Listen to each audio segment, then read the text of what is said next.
Esse monte de jogador caro ventilado no São Paulo é só cortina de fumaça para ninguém lembrar das pautas da reunião.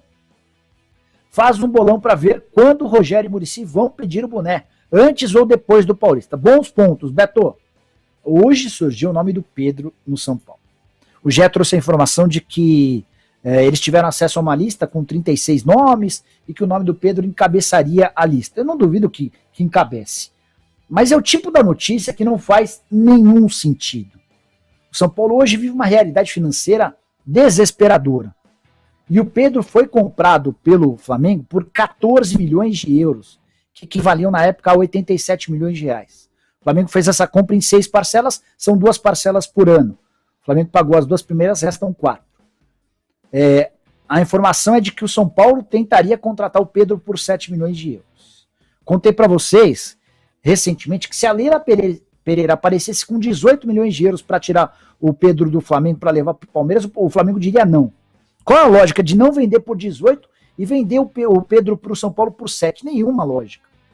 Não tem a especulação do Pedro, cara, ela é do nível Lewandowski e Suárez no Corinthians.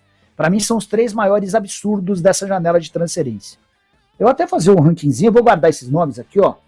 Leva e Suárez no Corinthians. Corinthians que vazou, tá? Pedro no São Paulo. São os maiores absurdos. Ah, e o Cavani? Não, o Cavani ele cogita voltar para América do Sul, para ficar mais perto. Não vai voltar, tá? Ele vai para o Barcelona. Mas ele cogitou, então acho que dá. Conversaram. Agora o Lewandowski. Cara, eu fico imaginando uma reunião lá. O Alessandro, o Silvinho e o Roberto Andrade. Vamos pensar em centroavante? Aí vira o Roberto. Opa. Pensei num. Tava vendo a ESPN esse final de semana. Tá fazendo gol o Lewandowski. Quem que vocês acham? Eu não sei o que é pior. Se é quem propõe ou os outros que... o Lewandowski, boa. É não ter noção, né? É não ter a mínima noção. Enfim. Mas Pedro no São Paulo é mais uma dessas sem noção. Seguindo por aqui, Lari, tem mais perguntas, dúvidas, sugestões? O Rafael Palmeirim. Boa noite, Nicola. Você tem noção de como funciona esse provável investimento no São Paulo? Se é para contratações ou dívidas? Souza diz que tem jogadores que não recebem direitos de imagem há 15 meses. O que você sabe? Deixa o like. Boa, deixa o like aí. Vamos lá. Rafael, sobre direitos de imagem atrasados. O pessoal do São Paulo não dá muitos detalhes, mas é a especulação que existe mesmo. Que tem gente desde a temporada passada. Mas aí tem uma coisa importante, né? Talvez nessa conta estejam incluídos as receitas do ano passado. O Leco, quando começou a pandemia, o Leco resolveu suspender o pagamento de 50% dos salários dos atletas. Então ele pagou metade e falou assim, a outra metade vai ser paga pelo próximo presidente. É uma coisa muito bacaninha, né? Aí você assume o comando do São Paulo com todas as dívidas do mundo, tendo a folha salarial para pagar e metade da folha salarial do ano passado que o presidente antecessor deixou. Então essa conta ela pode incluir essa grana do ano passado. O que eu posso dizer é que o Júlio tem conseguido pagar a conta desse ano, mas tem encontrado enorme dificuldade em pagar a grana do ano passado. Até por isso ele criou um fundo e toda a receita nova que vier para o São Paulo, parte dessa receita é destinada ao fundo. Qual que era a outra pergunta, Lari? Coloca na tela aí só para eu recuperar, que é tanta pergunta. E aí, sobre como é que vai funcionar esse investimento. Eu conversei com o Júlio de madrugada, perguntei para ele como é que tinha sido a reunião, ele falou que foi normal, foi uma reunião tranquila, e às 17 de hoje ia acabar a votação, deixa eu até dar uma conferida só para ver como é que foi. Eu falei, Júlio, como é que tá funcionando esse negócio do investidor? Você vai viajar, não vai? Ele falou, não, eu vou viajar sim, a gente está conversando com esse investidor internacional, mas não é a única negociação. Eu falei, então me explica, o que está rolando? Ele falou, a gente está trabalhando com várias alternativas, com esse investidor internacional que colocaria dinheiro para a contratação de jogadores, a gente está conversando com fundos de investimentos que poderiam apoiar no pagamento de salários de atletas e ao mesmo tempo tentando aumentar a receita com o marketing. Então, de acordo com o Júlio, a tentativa é de ampliar a capacidade de arrecadação do São Paulo, porque só assim o tricolor pode avançar. Estou mandando aqui mensagem para uma pessoa. A votação. Estou tentando descobrir como é que terminou a votação. O André, o Fernando Sobral interessa ao São Paulo? André, pode até interessar, mas outro dia o Ceará recusou uma proposta pelo Sobral de 3 milhões de euros. E o São Paulo não tem condição financeira de fazer um investimento desse, cara. São Paulo está passando por momentos financeiros bem complicados. Não é papo furado, não, tá? O São Paulo está passando por momentos financeiros bem delicados. Não vai conseguir fazer negócios em que exista a necessidade de investimento. João Paulo Oliveira. Boa noite, Nicola. O que você achou das mudanças no Estatuto do São Paulo? A pessoa do São Paulo estava, inclusive, me respondendo sobre isso, que foi aprovada a mudança, né? O São Paulo, inclusive, já tuitou isso. São Paulo.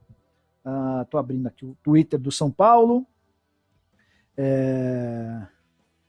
Foi aprovado, peraí, só para a gente ler direitinho, né? Essas são as datas dos jogos. Marcele, São Paulo FCTV, Gláucia, dia de passeio incrível. Nossa, quanta coisa São Paulo. Bom, enfim, no final das contas, São Paulo teve aprovado as suas mudanças estatutárias, né? As principais. Possibilidade de reeleição. Mudanças. Vou ler aqui, só para a gente trazer direitinho. Torcida do São Paulo protesta, recebi todos os itens votados pelos conselheiros do São Paulo. Das 24 mudanças propostas, 14 aprovadas e 10 reprovadas. Eu vou tentar ler as possibilidades. Deixa eu... Manda para mim. Não vi. Porque aí eu quero ler em cima exatamente do que rolou, do que foi aprovado e no que não foi aprovado. Tá? Acho que fica até mais fácil para a gente. Danilo Góes. Nicola, leva essa lista para o Júlio Casares. Nino Paraíba encerra contrato. Gilberto livre. Nicão. Alisson e Eduardo Afonso. E o Eduardo Afonso disse que tem negociação. Que você acha dele? Então, eu falei agora há pouco sobre eu conversei com o Nick Arcuri, que é um empresário do Alisson. O Nick afirma que o São Paulo sondou a situação, mas que a ideia do staff do jogador não é ir adiante com qualquer clube antes do Grêmio definir o que vai ser da situação dele. Eu acho o Alisson mais ou menos, cara. Mais ou menos. Eu não tenho certeza que o Alisson chega e resolve o problema do São Paulo. Nicão eu gosto. Nicão foi especialmente nos jogos decisivos do Atlético Paranaense um cara muito decisivo. O Gilberto... Então, bom ponto. Alguém agora há pouco falou assim, Nicola, mas espera aí, o São Paulo fala que está sem dinheiro, tem um monte de outro clube contratando. Vocês até citaram o Fluminense e o Corinthians.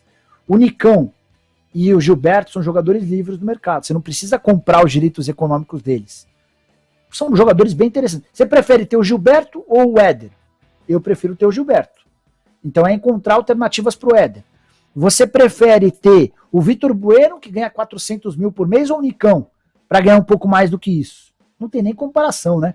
Então cabe ao São Paulo encontrar clubes interessados no Pablo, no Éder, no Vitor Bueno e companhia limitada e buscar essas alternativas, essas opções de mercado. Tem jogador de graça, tem jogador do barato na praça. Precisa de agilidade, né, pessoal? Precisa ser um pouco mais rápido, né? Tamo junto, obrigado pela mensagem, não tem pergunta. Mais uma, Moisés Cadista. O difícil é alguém querer o Vitor Bueno, sorteio hoje, sorteio daqui a pouquinho. Vamos fazer o sorteio ainda já. O Vitor Bueno, o São Paulo tá louco para se livrar do Vitor Bueno, 400 mil reais por mês. Próxima pergunta na tela. Felipe Proença. Tem chance desse investidor e do dinheiro do São Paulo serem fakes?